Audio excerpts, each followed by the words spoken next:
नमो नमः।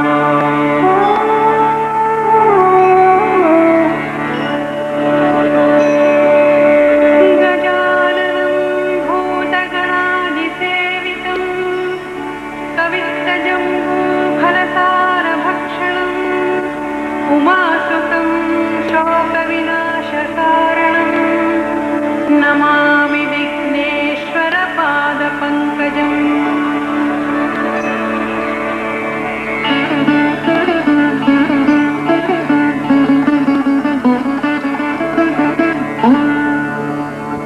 या कुन्देन्दुतुषारहारधवला या शुभ्रवस्त्रावृता या वीणावरदण्डमण्डितकरा या श्वेतपद्मासना या ब्रह्माच्युतशङ्करप्रभृतिभिः देवैः सदा वन्दिता सा मां पातु सरस्वती भगवती निःशेषजाड्यापहा।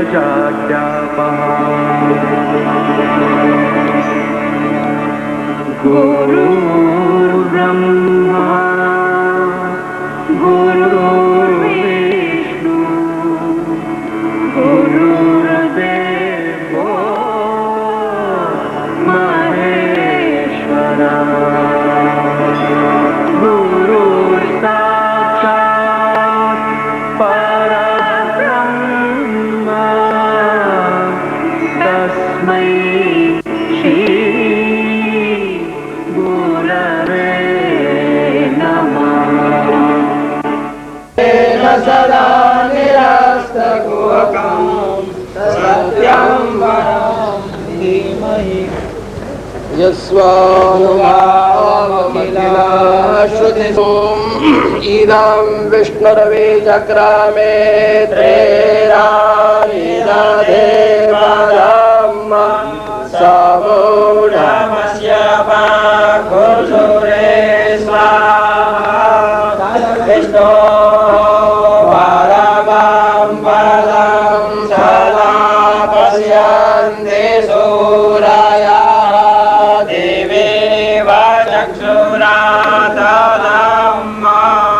जज्जार मुकुन्द कृष्ण गोविन्द माधव मुकुन्द कृष्ण गोविन्द माधव मुकुन्द कृष्ण गोविन्द माधव मुकुन्द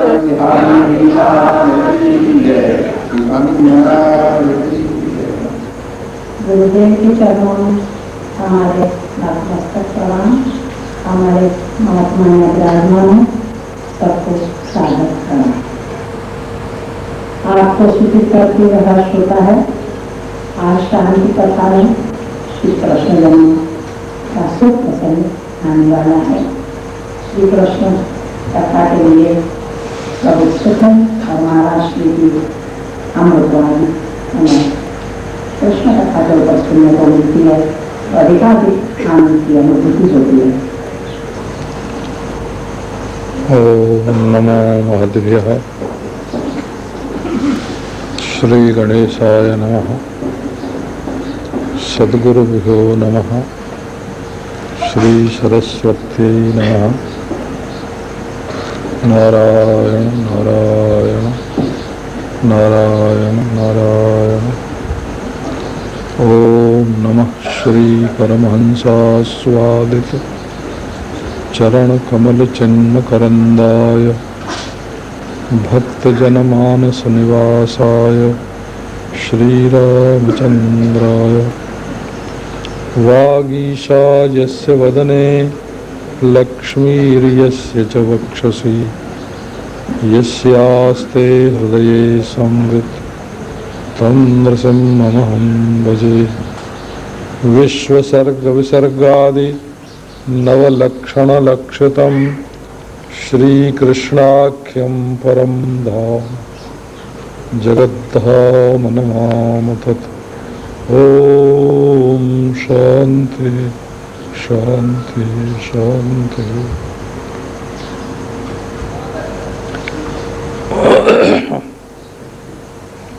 सातवें स्कंध में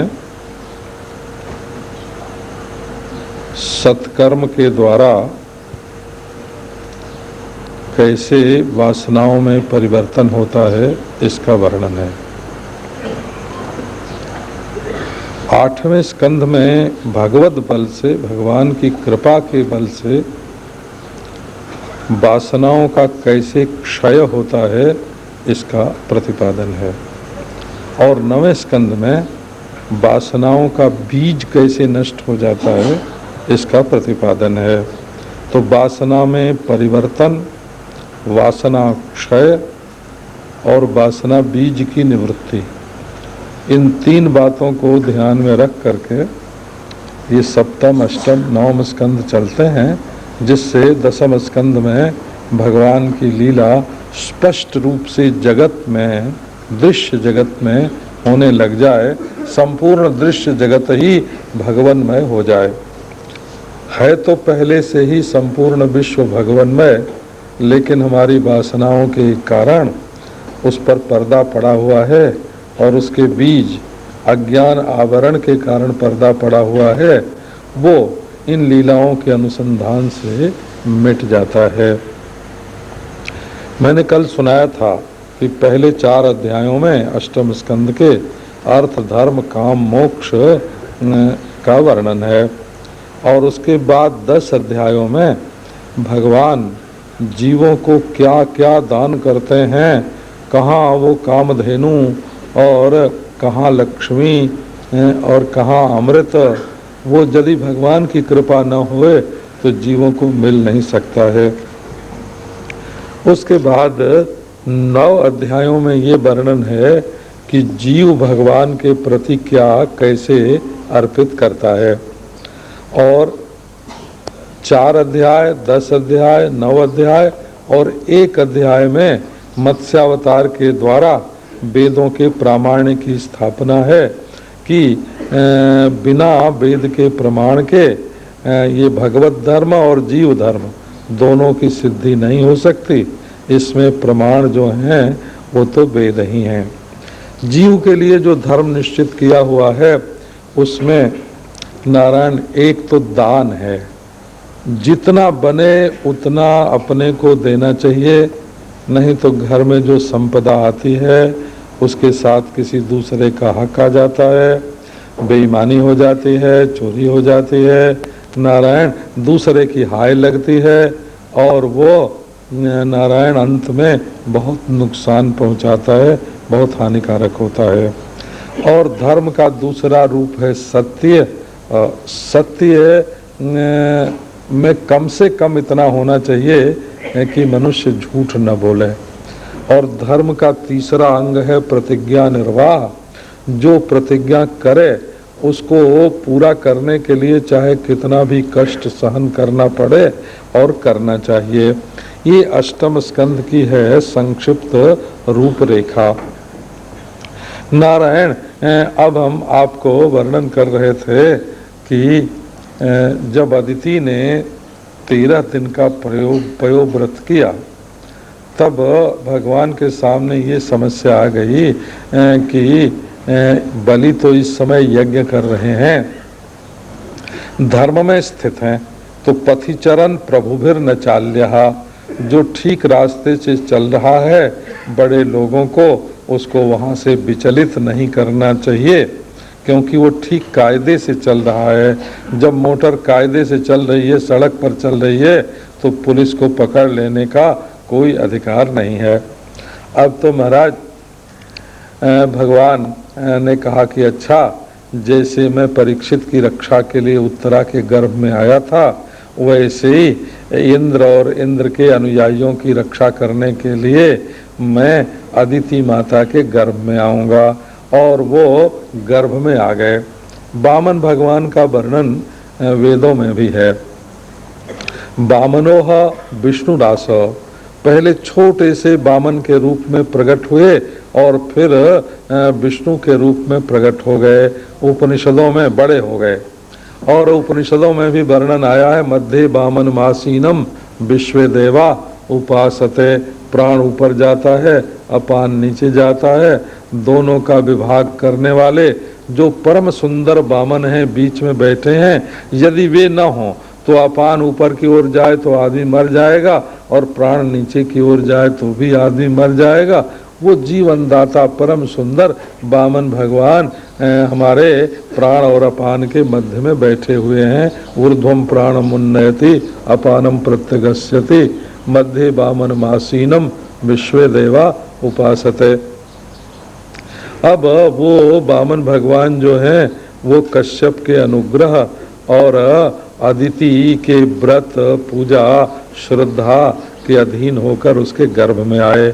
ब्रह्मा जी ने आकर के स्तुति की और उसके बाद वामन भगवान छोटे से हो, लोग कहते हैं 52 अंगुल, उनकी कुल लंबाई 52 अंगुल थी। नारायण प्रकट हुए तो सब ऋषि मुनि देवता इकट्ठे हुए और उनको तुरंत यज्ञोपवीत संस्कार करवाया और वे ब्रह्मचर्य दीक्षा से दीक्षित हुए और उनके शरीर पे यज्ञोपवीत और वो चोटी और वो मृग चर्म और दंड और छत्र और उपानद भी ले पहन करके वे तुरंत बलि के यज्ञ के लिए चल पड़े। बलि के यज्ञ में जब लोगों ने दूर से देखा कि कोई बड़ा तेजस्वी सूरज के समान चमकता हुआ देवता सरीखा आ रहा है, बड़ा आश्चर्य हुआ। बलि ने स्वयं उठ करके स्वागत किया और स्वागत करके ऊंचे आसन पर बैठा के उनका पांव धोया, नारायण हाथ धुलवाया, आचमन दिया, षोडशोपचार पूजा की। लोग तो सोचते थे कौन ऐसा दिव्य पुरुष है जो यज्ञ भूमि में आया है। बलि ने कहा कि महाराज आप हमारे यज्ञ में पधारे हैं और बड़े तेजस्वी मालूम पड़ते हैं, तो आपको जो आवश्यकता हो वो हम पूरी करेंगे। आपको नारायण धन रत्न चाहिए तो लो, हाथी घोड़ा चाहिए तो लो, जमीन चाहिए तो लो, और यदि आपका विवाह करने का मन हो तो अच्छी से अच्छी लड़की से आपका हम विवाह किए देते हैं और आपके निर्वाह का सब प्रयास प्रबंध कर देते हैं। सो वामन भगवान बोले कि देखो बलि, संसार में जितने भी विषय हैं, जावंतो विषयालोके, संसार में जितने भी विषय हैं वो यदि किसी एक ही आदमी को दे दिए जाएं तब भी उसको तृप्ति तो कभी होगी नहीं। नारायण और चाहिए और चाहिए और चाहिए, और जितनी जितनी आदमी वासना पूरी करता है उतना उसकी बढ़ती है। और नारायण संसार में जो कुछ है वो एक मनुष्य को भी संतुष्ट करने के लिए, तृप्त करने के लिए पर्याप्त नहीं है। यत् पृथिव्याम व्रीहिजवम हिरण्यम पशव स्त्रियः नालमेकस्य तृप्त्यर्थम, ऐसा मनु जी ने कहा है। विष्णु पुराण में, महाभारत में, भागवत में सब जगह ये बात आती है। सो यदि मैं लूँगा तो मेरी तृप्ति तो ऐसे कभी होगी नहीं लेने से। और तुम्हारा जो ये कहना है कि जो चाहिए सो ले लो, ये तो तुम्हारे देखो पूर्वजों में प्रहलाद जी हुए, वो कितने भगवत भक्त उदार दाता और यशस्वी, और उनके पुत्र विरोचन हुए, उन्होंने तो ब्राह्मणों के कहने से अपना शरीर तक दे दिया। और नारायण हिरण्याक्ष हिरण्यकशिपु तो ऐसे हुए तुम्हारे पूर्वजों में कि जब हिरण्याक्ष गदा लेकर के घूमने लगा कि कहीं विष्णु मिल जाएं तो हम उनको मार डालें, हिरण्यकशिपु। नारायण सो विष्णु भगवान को तीनों लोक में कहीं छिपने की जगह नहीं मिली और वो भागते फिरे, और अंत में भाग करके वो हिरण्यकशिपु के हृदय में ही जाके छिप गए कि मैं दिखाई नहीं पड़ूंगा। सो हिरण्यकशिपु ने कहा कि विष्णु तो मर गया, और फिर उसने बैर विरोध छोड़ दिया। ऐसी ऐसी तारीफ की महाराज, उन्हीं के वंश में पैदा हुए तुम, प्रहलाद के विरोचन, विरोचन के नारायण तुम बलि हो, और तुम्हारे पुत्र भी बड़े तेजस्वी हैं। तुमने जो ये बात कही कि जो चाहिए सो ले लो, ये तुम्हारे कुल के अनुरूप है। भाई देखो, किसी से कुछ लेना होता है तो उसकी तारीफ तो करनी पड़ती है, झूठी सच्ची कुछ न कुछ बोलना पड़ता है। ये लेने की वासना में ही ये दोष है कि वो जिसके सामने जाएगा लेने के लिए उसको बड़ा मानेगा और अपने को छोटा बनाए करके उसके सामने मांगेगा। इसी से वामन भगवान भी छोटे हो गए, अब मांगना ही है तो छोटा होना पड़ा। और भाट की तरह बलि की तारीफ भी करनी पड़ी। सो वामन जी ने कहा कि देखो, हमको और तो कुछ चाहिए नहीं, पूजा करने के लिए जब मैं ध्यान करने बैठता हूँ तो अपनी भूमि पर मैं बैठ के पूजा करूँ, ध्यान करूँ, इसके लिए तुम हमको 3 पग भूमि दे दो कि हम उसमें बैठ के भजन किया करें।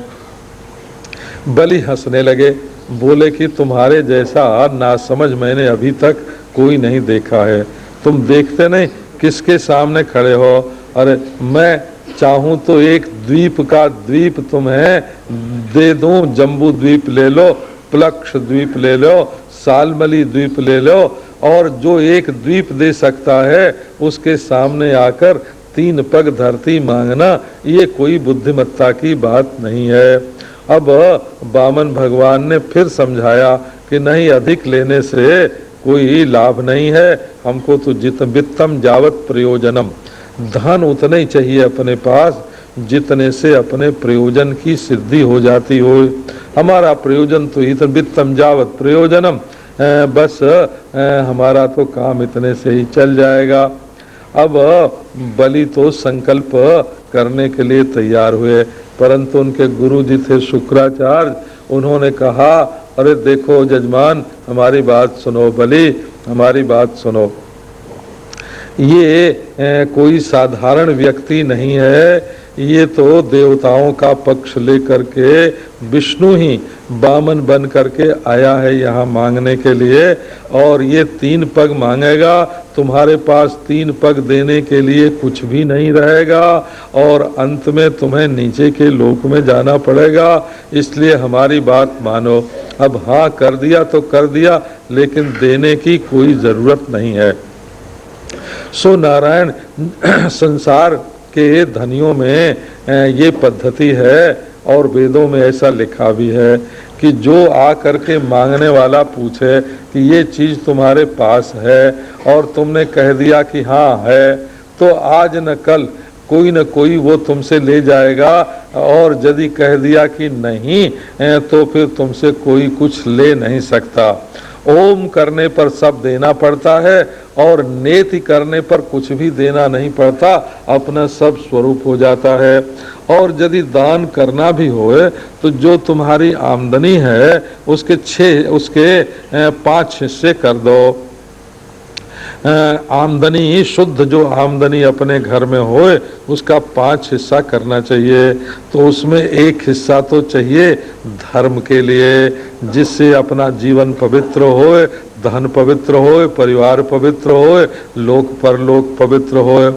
दूसरा जो हिस्सा है 5 में से, उसको यश फैलाने के लिए, विज्ञापन करने के लिए नारायण कि ये कितने उदार हैं, दाता हैं, ईमानदार हैं नारायण, और इनके साथ हम व्यापार करेंगे, व्यवहार करेंगे तो कोई हानि की संभावना नहीं है। और तीसरा हिस्सा जो है वो पूंजी में बढ़ाने के लिए हर साल डाल देना चाहिए हो, तीसरा हिस्सा हर साल पूंजी को बढ़ाता रहे। तो चौथा हिस्सा जो है वो अपने खर्च में लेना चाहिए, और 5वां हिस्सा जो है वो अपने जो कुटुंबी हैं, सगे संबंधी हैं, वे तकलीफ में न रहें, इसके लिए खर्च करना चाहिए। तो 5 हिस्से से धर्माय जससे अर्थाय आत्मने स्वजनाय च पंचधा विभजन वित्तम इहा मूत्र च मोदते, इस लोक में और परलोक में बड़ा आनंद आता है। बलि तुम तो अपना सर्वस्व देने के लिए तैयार हो गए हो, अंत में तुम्हारी बड़ी दुर्गति होगी। लेकिन बलि ने हाथ जोड़ के कहा कि गुरुदेव आप जो कह रहे हैं वो सब व्यवहार की दृष्टि से ठीक है, लेकिन मैं प्रहलाद का पौत्र और विरोचन का पुत्र एक बार एक ब्रह्मचारी अभ्यागत ब्राह्मण भगवत स्वरूप को कह चुका कि मैं दूंगा, तो अब मैं नाही कैसे बोल सकता हूँ। मेरी जीभ अब कभी नाही नहीं बोल सकती है।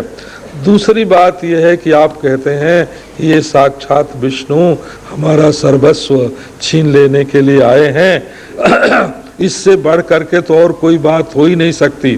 दूसरे को भी दान करते हैं तो विष्णवे त्वा इदम संप्रददे ऐसा बोलना पड़ता है। तुम विष्णु रूप हो और तुमको मैं ये दे रहा हूँ, जिसको दे उसको भगवत रूप समझ के दे।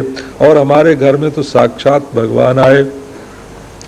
एक बात और है कि यदि ये देवताओं के पक्ष से और मांगने के लिए आए हैं तो इससे बढ़ के हमारी जीत और कुछ नहीं हो सकती, क्योंकि देवता लोग अब युद्ध में हमको पराजित नहीं कर सकते।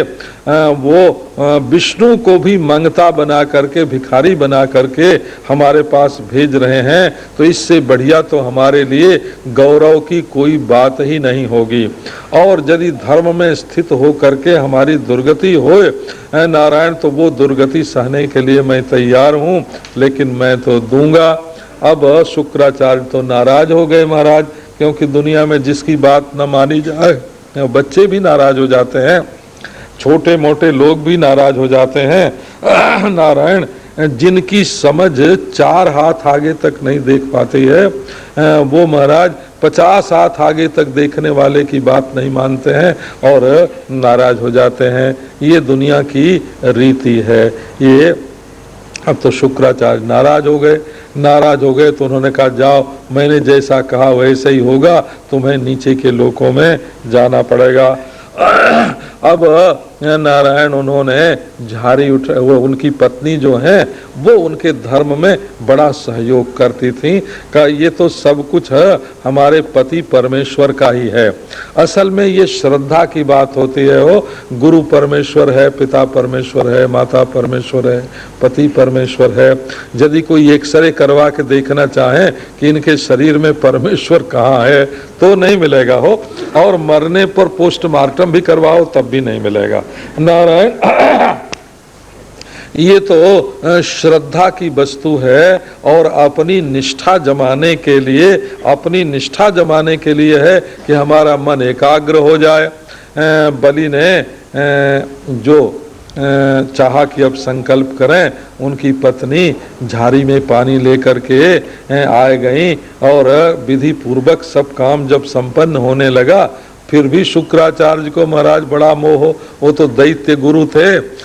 एक पुराण में कथा आई है कि वो झाड़ी में जो टोंटी लगी हुई थी उसमें घुस गए कि पानी नहीं गिरेगा तो संकल्प कैसे होगा। अब जब उसमें घुस गए तो वामन भगवान ने कहा ये पानी क्यों नहीं निकल रहा है, लाओ तो हमारे पास। सो एक कुश लेकर के उसकी जड़ से टोंटी में डाली जोर से, और डाली तो शुक्राचार्य की एक आंख फूट गई। नारायण, वो एकाक्ष हो गए, काने हो गए शुक्राचार्य। जो दूसरे के दान धर्म में बाधा डालता है वो काना हो जाता है। अब जब बलि ने संकल्प करना शुरू किया महाराज, उसी समय वामन जो है वो बढ़ करके त्रिविक्रम हो गए। त्रीणि पदा विचक्रमे नारायण विष्णुर्लोका अदाभ्यः। नारायण विष्णु भगवान ने ऐसा रूप ग्रहण किया लंबा चौड़ा, फिर भी बलि को कोई डर नहीं लगा। उन्होंने तो संकल्प कर दिया कि 3 पग धरती देंगे। और उसके बाद वामन भगवान ने, ये अद्भुत दान है वो, इसी को बलिदान कहते हैं। और जीव कहाँ तक दान कर सकता है भगवान को, इसकी ये चर्चा है। तो एक पांव में तो उन्होंने उनके पुण्य से उपार्जित जो यह लोक था उसको ले लिया, और दूसरे पांव से जो परलोक था सो ले लिया। और अपने शरीर की लंबाई चौड़ाई से उन्होंने सारा अंतरिक्ष और आकाश नाप लिया। उसी समय जाम्बवान ने नारायण उनकी 7 परिक्रमा करके भेरी बजाई थी कि अब ये जो दुनिया है इसके राजा भगवान हैं, बलि नहीं है। उसी समय नारायण वामन भगवान त्रिविक्रम का जो चरण पहुंचा ब्रह्मलोक में, सो ब्रह्मा जी ने उसको धारण किया और फिर वो शिव जी की जटा पर आया और गंगा के रूप में धरती पर आया। नारायण जो पांव ऊपर उठा करके धुलवाया जाता है उसका गिरा हुआ जल अपने ऊपर कटिप प्रदेश में पड़ता है, कमर पर पड़ता है। कमर में ये भूरलोक स्थित है। यहाँ गंगा जी जो हैं वो प्रकट हुई। ये गंगा जी ऐसी हैं महाराज कि इनका नाम लेने से भी मनुष्य पवित्र होता है। इनके जल में भी पवित्र करने की शक्ति है, आकर्षणी शक्ति है इनके भीतर जल की। सो नारायण अब 2 पग में सब कुछ नाप करके वामन ने बलि को डांटा। बड़ा अपना अभिमान जाहिर करता था कि हम द्वीप का द्वीप दे सकते हैं और यहाँ तो तू 3 पग धरती भी नहीं दे सका और 2 पग में तुम्हारा जो कुछ है सो सब मैंने नाप लिया। बलि तो हाथ जोड़ के खड़े, उन्होंने ये नहीं कहा कि तुमने मांगा था छोटे रूप से और ले रहे हो बड़े रूप से, तो मेरी प्रतिज्ञा कहाँ टूटी। ऐसे जवाब नहीं दिया हो, जबान नहीं लड़ाई, चुप के चुप रह गए। नारायण वामन ने कहा कि तुमने अपनी प्रतिज्ञा पूरी नहीं की, इसलिए अब तुम्हारी प्रतिज्ञा तोड़ने का जो अपराध है सो तुमको लगेगा। और गरुड़ को इशारा कर दिया और उन्होंने उनको पास से बांध दिया और बहुत डांटा पर बलि तो चुप।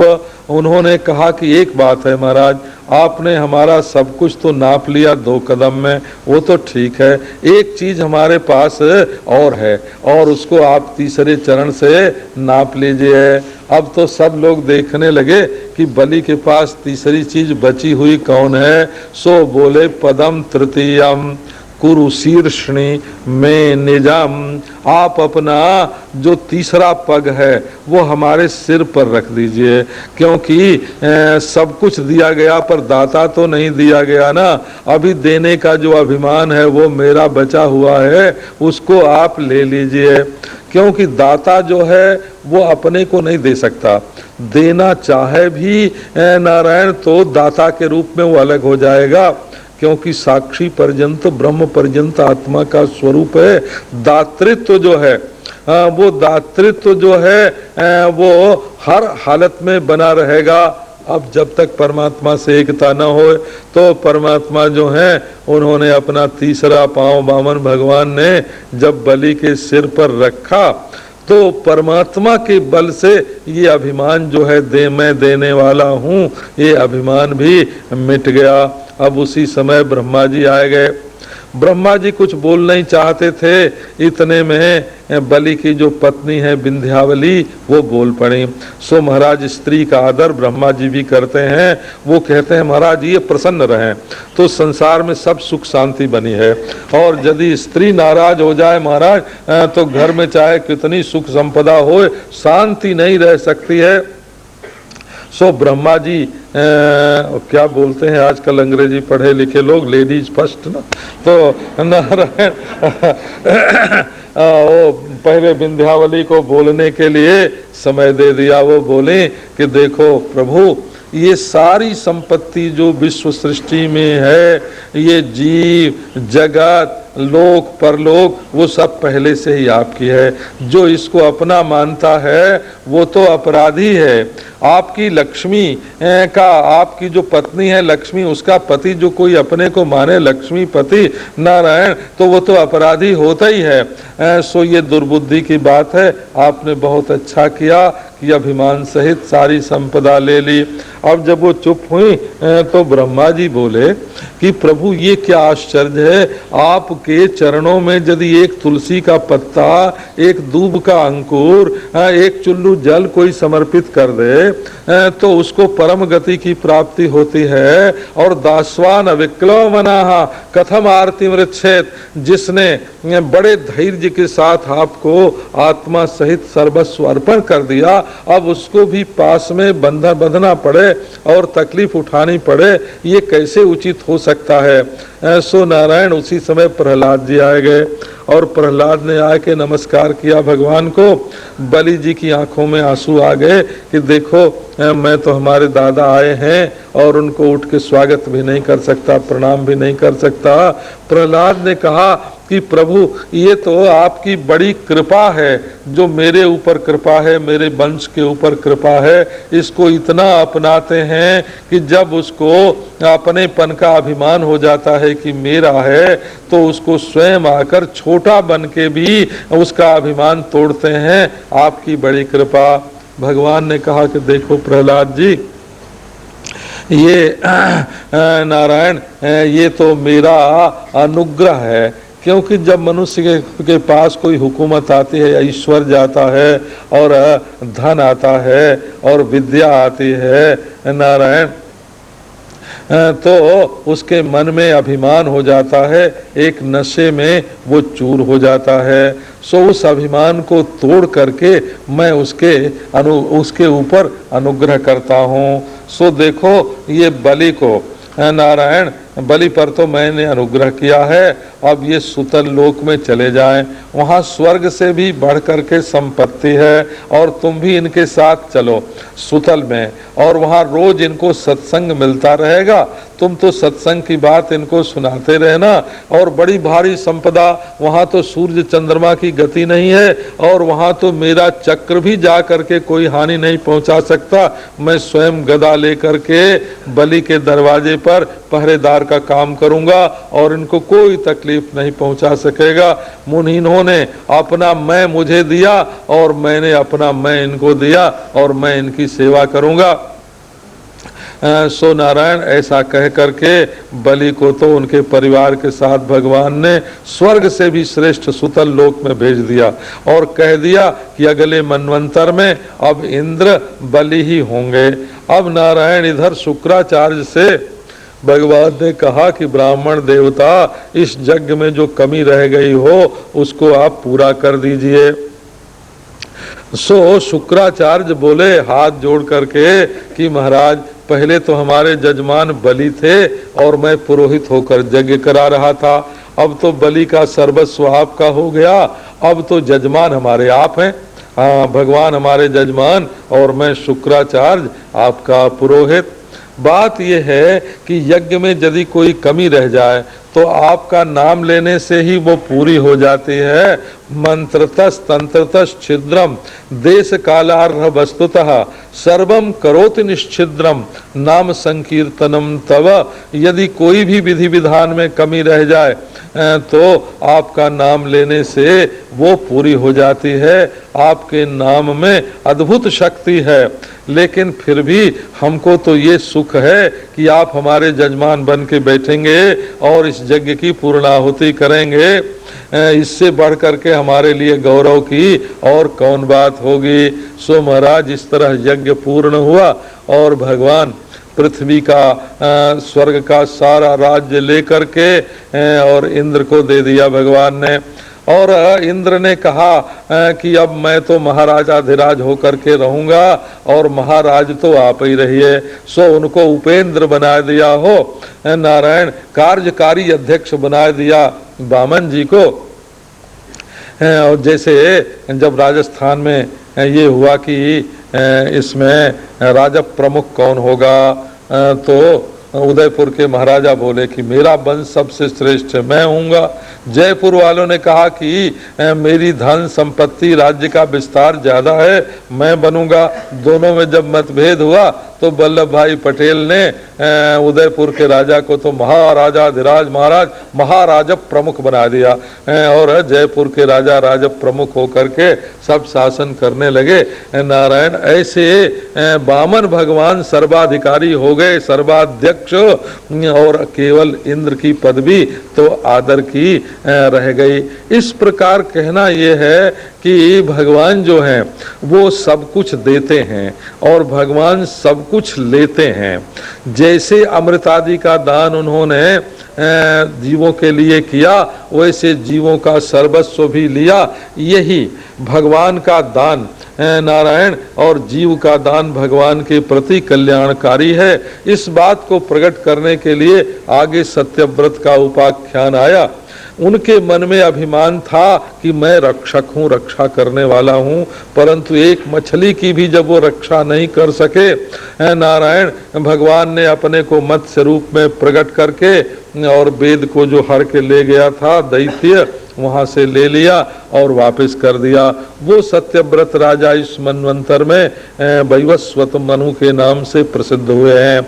इस प्रकार 8वें स्कंद में ये 24 अध्याय हैं, जिनमें चार पुरुषार्थ के हैं और 10 भगवत दान के हैं और 9 जीव दान के हैं और 1 इनके संबंध में प्रामाणिक वेद के संबंध में है। इसके बाद 9वां स्कंद प्रारंभ होता है। 9वां स्कंद क्या है? ईशानुकथा है। ईशानुकथा का अभिप्राय है कि जो भगवान के भक्त हुए हैं उनकी उसमें चर्चा है। भगवान की कृपा से क्या नहीं बदल सकता। वैवस्वत मनु के पहले पुत्र, वैवस्वत मनु माने सूर्य के पुत्र मनु। ये विवस्वान जो है, सूर्य जो है, ये भगवान के प्रथम शिष्य हैं कर्मयोगी। तो उनके वंश में वैवस्वत मनु हुए, उनके पुत्र, और फिर उनके इक्ष्वाकु आदि पुत्र हुए। तो पहले जब कोई पुत्र नहीं था नारायण, तब उन्होंने यज्ञ करवाया था। अब उसमें ब्रह्मा जी की कृपा से ऐसा हुआ कि यज्ञ तो कराया गया था बेटे के लिए, लेकिन हो गई बेटी। नारायण इससे मनु को बड़ा दुख हुआ कि संकल्प का वैषम्य क्यों हुआ। बेटा बेटी में कोई फर्क नहीं है, लेकिन जिस संकल्प से यज्ञ किया गया वो पूरा क्यों नहीं हुआ। तब उन्होंने नारायण विष्णु की आराधना की, तो फिर बेटी को उन्होंने बेटा बना दिया। लेकिन फिर शंकर जी का अपराध हुआ, तो वो जो बना हुआ बेटा था वो बेटी हो गया। माने ये संसार में कितना परिवर्तन होता है, लिंग परिवर्तन भी होता है, जाति परिवर्तन भी होता है, धर्म परिवर्तन भी होता है। ये दुनिया तो बदलने वाली है महाराज। सो इसमें बड़ी अद्भुत अद्भुत कथा आई है। नारायण एक सरयाती नाम के पुत्र थे। मनु के सब पुत्रों में कोई न कोई विशेषता है। उसमें तो नारायण 3 प्रकार के पुत्र हैं। श्रेष्ठ पुत्र मनु के, और मध्यम पुत्र और कनिष्ठ पुत्र। तो जो श्रेष्ठ पुत्र हैं वो तो बड़े त्यागी बैरागी होते हैं, मध्यम पुत्र बड़े राजा महाराजा होते हैं, और कनिष्ठ पुत्रों से कोई कोई अपराध भी हो जाता है। 10 पुत्र मनु के हुए। नारायण उसमें सरजाति नाम के ये एक पुत्र थे, उनकी कन्या थी सुकन्या। सो नारायण उससे अपराध हो गया, तपस्वी च्यवन की आंख फोड़ दी उसने। आंख फोड़ दी तो महाराज राजा को बड़ा दुख हुआ। अंत में च्यवन ऋषि ने बुढ़ापे में कहा कि अपनी लड़की अब तुम ब्याह दो, क्योंकि हमारे आंख तो है नहीं, तो मैं देखूंगा काम कैसे करूंगा। तो सरजाति सुकन्या को वहां छोड़ करके चले गए। फिर अश्विनी कुमार आए तो उन्होंने एक औषधियों का कुंड बनाया, उसमें च्यवन ऋषि की आंख ठीक हो गई और वो जवान हो गए। नारायण अब अश्विनी कुमारों को ये तय हुआ कि यज्ञ में भाग दिया जाएगा।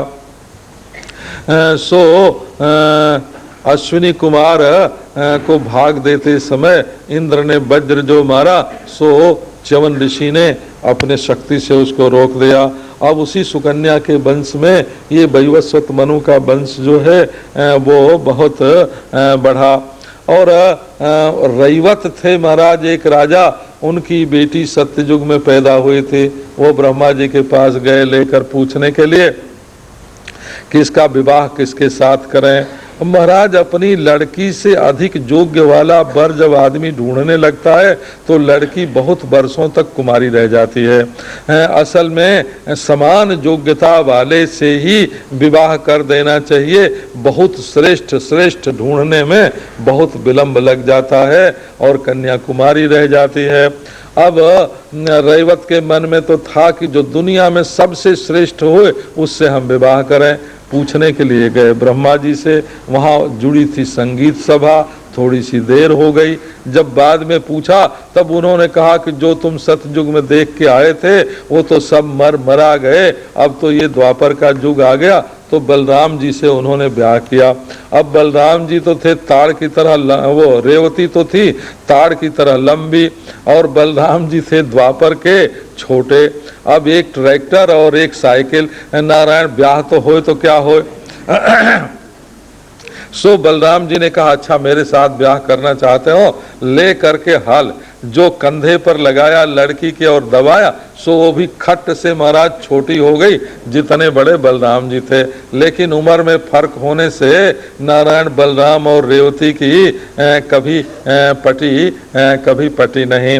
इसी प्रकार महाराज मनु के वंश में एक नारायण नाभाग नभग के पुत्र नाभाग नाम के व्यक्ति हुए। अब उनका कोई हिस्सा, वो चले गए थे तपस्या करने, ब्रह्मचर्य का पालन करने, उनको कोई हिस्सा बखरा नहीं मिला। जब आके भाइयों से पूछा तो मालूम हुआ कि बुढ़े बाप जो हैं वही तुम्हारे हिस्से में है, जाओ सेवा करो।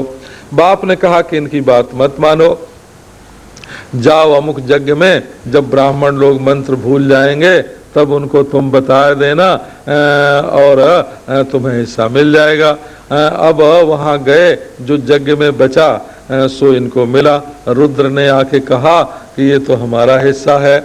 तो नारायण ये बोले पिताजी ने हमको कहा है, ब्राह्मणों ने हमको दिया है, ये तुम्हारा हिस्सा कैसे। रुद्र का अब न्याय करने के लिए वे जब अपने पिता के पास गए तो पिता ने बिल्कुल स्पष्ट कह दिया कि हाँ ये रुद्र का ही हिस्सा है बेटा, तुम्हारा हिस्सा नहीं।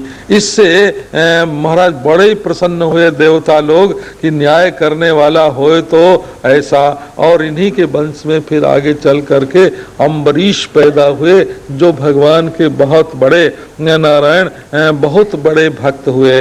वो तो ऐसे भक्त हुए महाराज कि प्रातः से लेकर सायंकाल काल तक उनकी सारी चर्या भगवान के लिए होवे। नारायण वो चलें तो भगवान के लिए, करें तो भगवान के लिए, देखें तो भगवान को, सुने तो भगवान की बात, दिन रात भगवान की चर्चा में, कीर्तन में, वर्णन में, पूजन में, स्मरण में उनका समय बीतता था। वो चक्रवर्ती सम्राट होके भी अपने हाथ से ही झाड़ू लगाते थे और सफाई करते थे, अपने हाथ से ही भगवान की सब सेवा किया करते थे।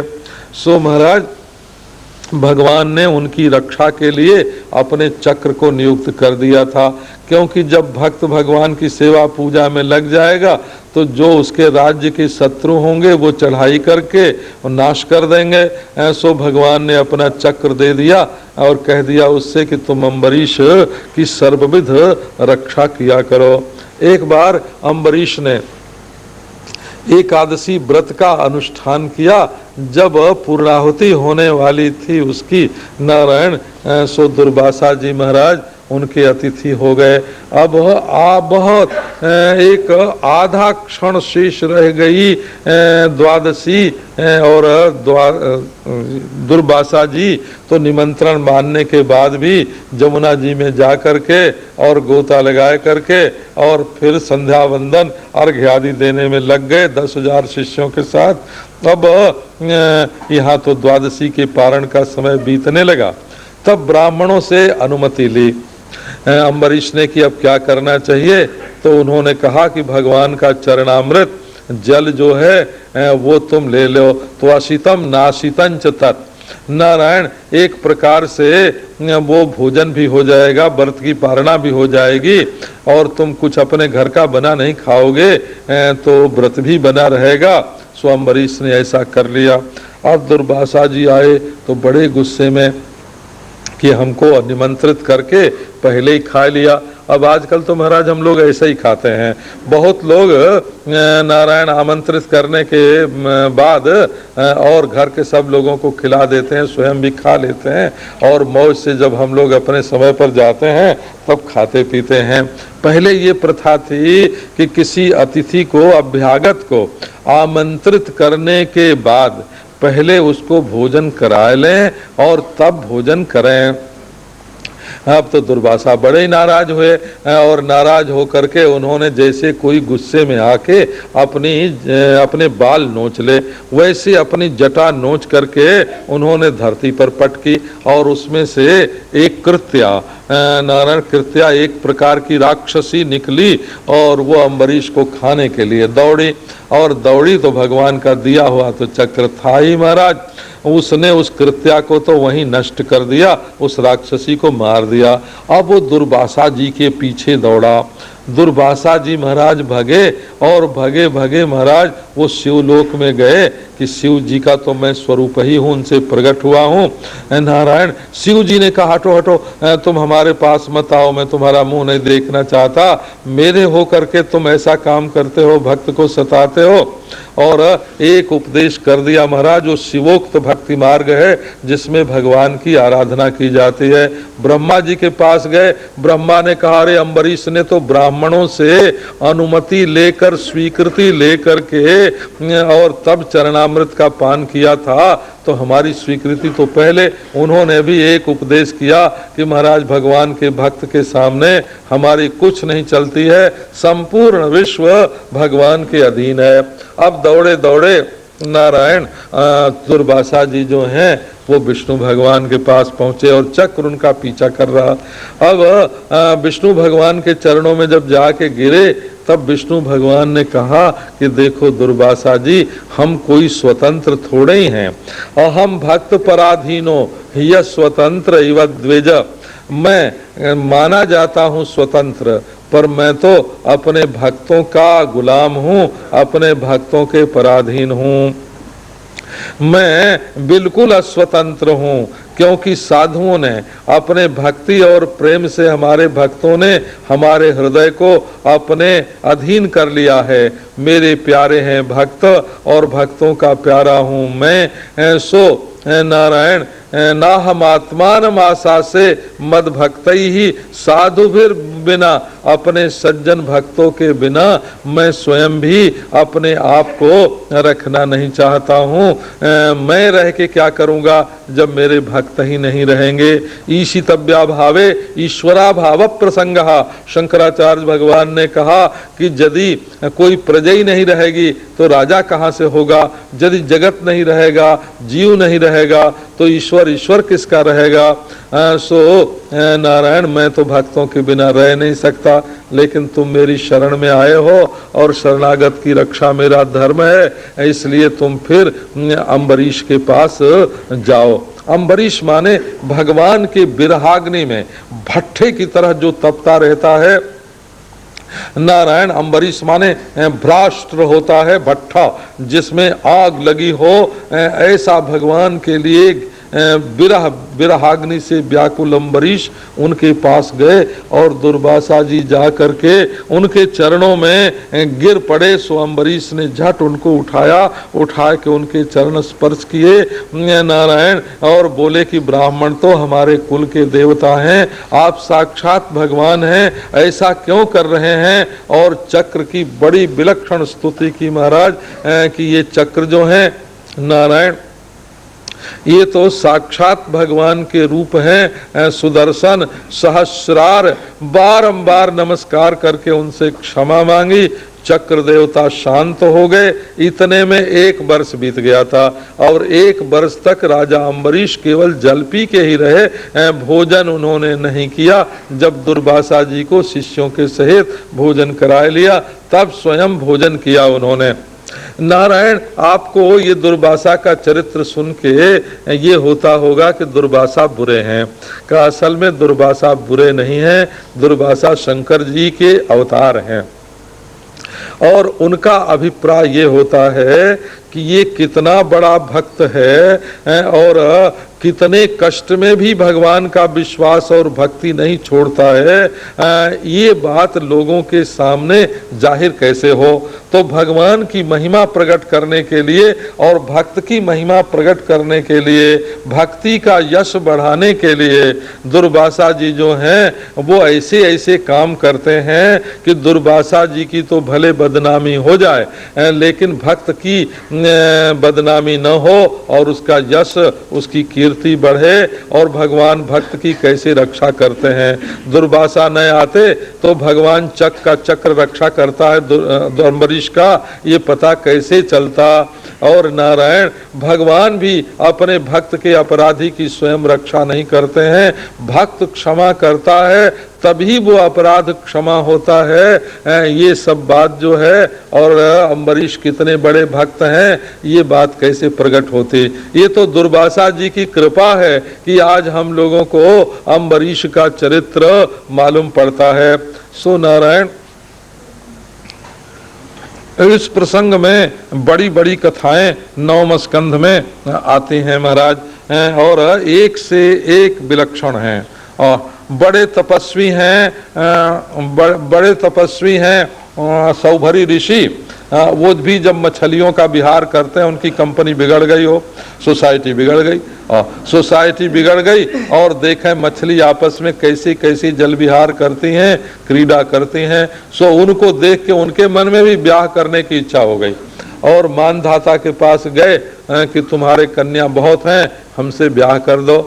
अब उसने देखा ये बुढ़े हैं और लठिया टेक के तो चलते हैं, आँख से दिखता नहीं है, कान से सुनाई कम पड़ता है, और इतने बड़े बड़े बाल, दांत टूटे हुए नारायण, और मैं ना बोल दूंगा तो हिसाब दे देगा बुढ़ा।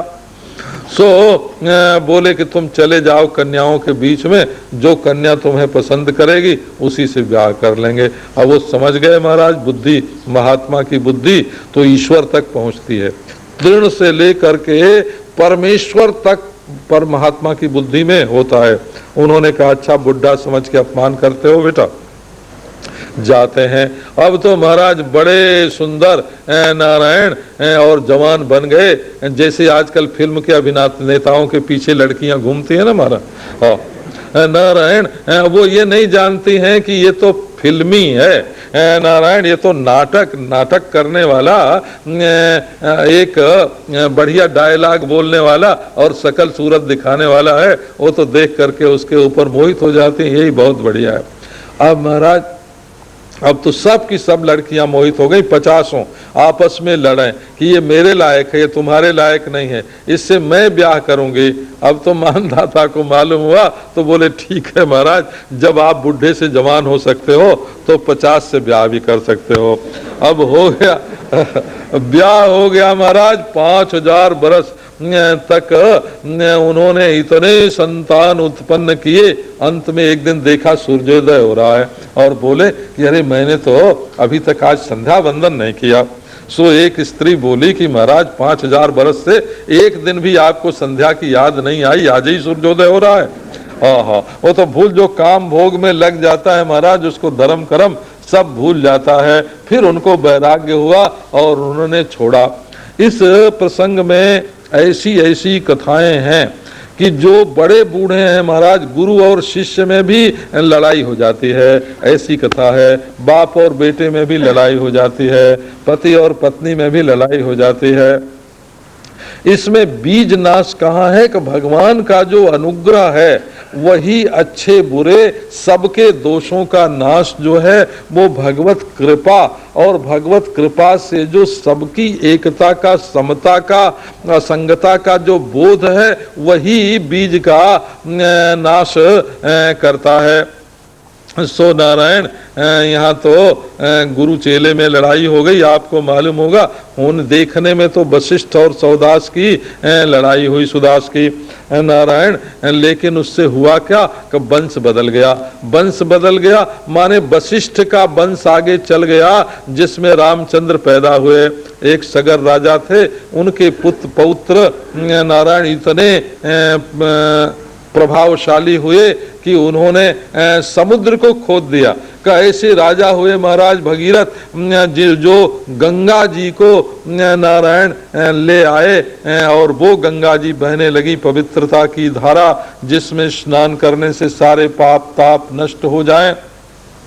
कहते हैं कि गंग जल में जो स्नान करता है महाराज, उसको फिर अंग की प्राप्ति नहीं होती, और नारायण अंग की प्राप्ति भी होए तो उसको चढ़ने के लिए विहंग माने गरुड़ मिलता है, और शयन के लिए भुजंग मिलता है, और हाथ में रथांग चक्र होता है। नारायण ऐसी पापाकर्षी शक्ति गंगा जी में है कि नारायण वो पापियों का पाप खींच लेती हैं, और महात्मा लोग उनमें स्नान करते हैं तो नारायण उस पाप का नाश हो जाता है। तो भगवान के चरणों का जल ब्रह्मा के कमंडलों में होकर वहां से शंकर जी की जटा पर आकर, और फिर भगीरथ के प्रयत्न से ये धरती पर आया।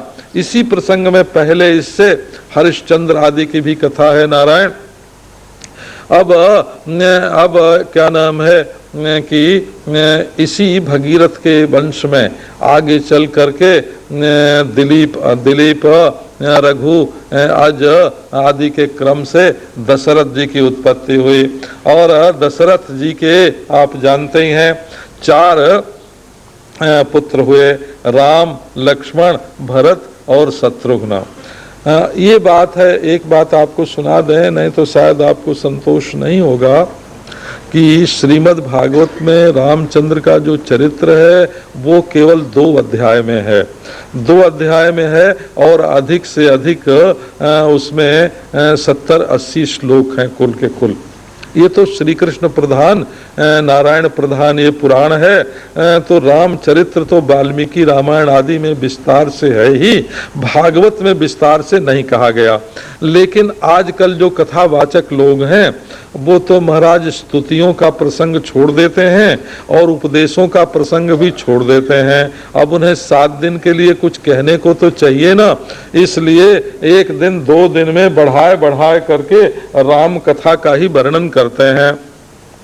सो इसमें महाराज रामचंद्र का जो वर्णन है ऐसा अद्भुत वर्णन है। दशरथ माने होता है 10 दिशाओं में जिसका रथ बिना किसी रुकावट के चले, 10 दिक्षु रथो जस्य, उसका नाम दशरथ होता है।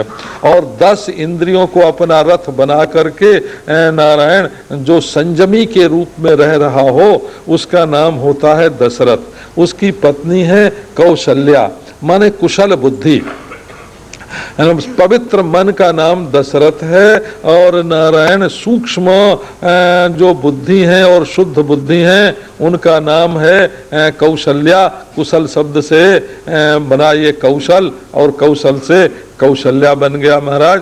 अब कौशल से भी कौशल्या बनता है, कौशल देश की पुत्री हैं। इनसे भगवान रामचंद्र का जन्म हुआ। जैसे वेदांतियों के हृदय में शुद्ध बुद्धि और शुद्ध जिज्ञासा को लेकर के परमात्मा की प्रमा होती है, परमात्मा का अनुभव होता है, ठीक इसी प्रकार ये दशरथ और कौशल्या से राम का जन्म हुआ।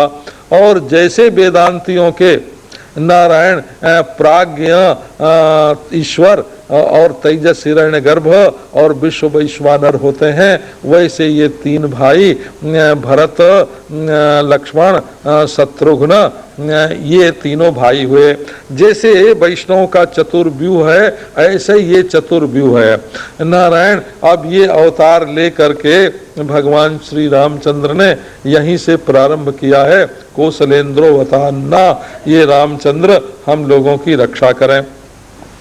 सो नारायण इन्होंने विश्वामित्र के यज्ञ की रक्षा की और हल्या पत्थर के रूप में पड़ी हुई थी उसका उद्धार किया और नारायण वहाँ से वे चल करके जनकपुर में गए और वहाँ शंकर जी का जो धनुष रखा हुआ था उसको तोड़ दिया और वहाँ जानकी जी के साथ इनका विवाह हुआ। ऐसे ही वर्णन है नारायण।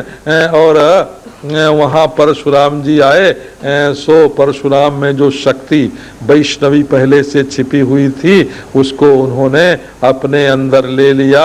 अयोध्या में आकर के बहुत विहार किया और वहाँ महाराज फिर माता पिता की आज्ञा मान करके वन में गए और 14 बरस तक वन में रहे। वहाँ रह करके जो वनवासी थे, पैदा हुए थे राजा के घर में, तो लोगों के लिए तो दुर्लभ होते, परंतु ये वनवास के बहाने वन में गए और ऋषियों के बीच में, मुनियों के बीच में और किरातों के भीलों के बीच में, जिनको उनका दर्शन बड़ा दुर्लभ था, उनके बीच में रहे, केवट से मित्रता की, बानरों के बीच में रहे महाराज। भगवान के लिए पशु मनुष्य नीच ऊंच कुछ भी नहीं है। और सुग्रीव से मित्रता करके बाली जो कि रावण का बैठाया हुआ था महाराज कि राम बाहर आवे, ये हमारी तरफ आने न पावे, उसको भी मारा। जानकी का हरण तो रावण ने पहले ही कर लिया था। ये सब कथा महाराज बड़े संक्षेप में श्रीमद् भागवत में दी हुई है। और उन्होंने विभीषण के शरणागत होने के बाद उनकी सलाह से समुद्र पर पुल बांधा। समुद्र ने प्रत्यक्ष होकर के दर्शन दे करके और रामचंद्र से प्रार्थना की कि आप मर्यादा के अनुसार हमको पार करें, बांध के जाएं, नहीं तो दूसरे लोग भी मर्यादा का उल्लंघन करने लगेंगे। और वहां जा करके प्रवृत्ति का जो गढ़ है लंका नारायण, और वहां जो मोह रूप नारायण मोह रूप जो रावण है नारायण, उसका और उसके भाई का और काम रूप उसके पुत्र का, सबका वध करके और फिर जानकी जी को लौटा करके आए।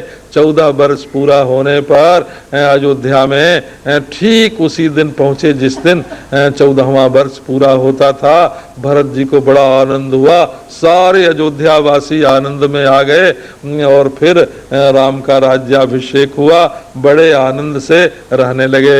ये जो महाराज रामचरित्र है इसमें थोड़ी सी सीता जी वाली चर्चा भी बाद में है।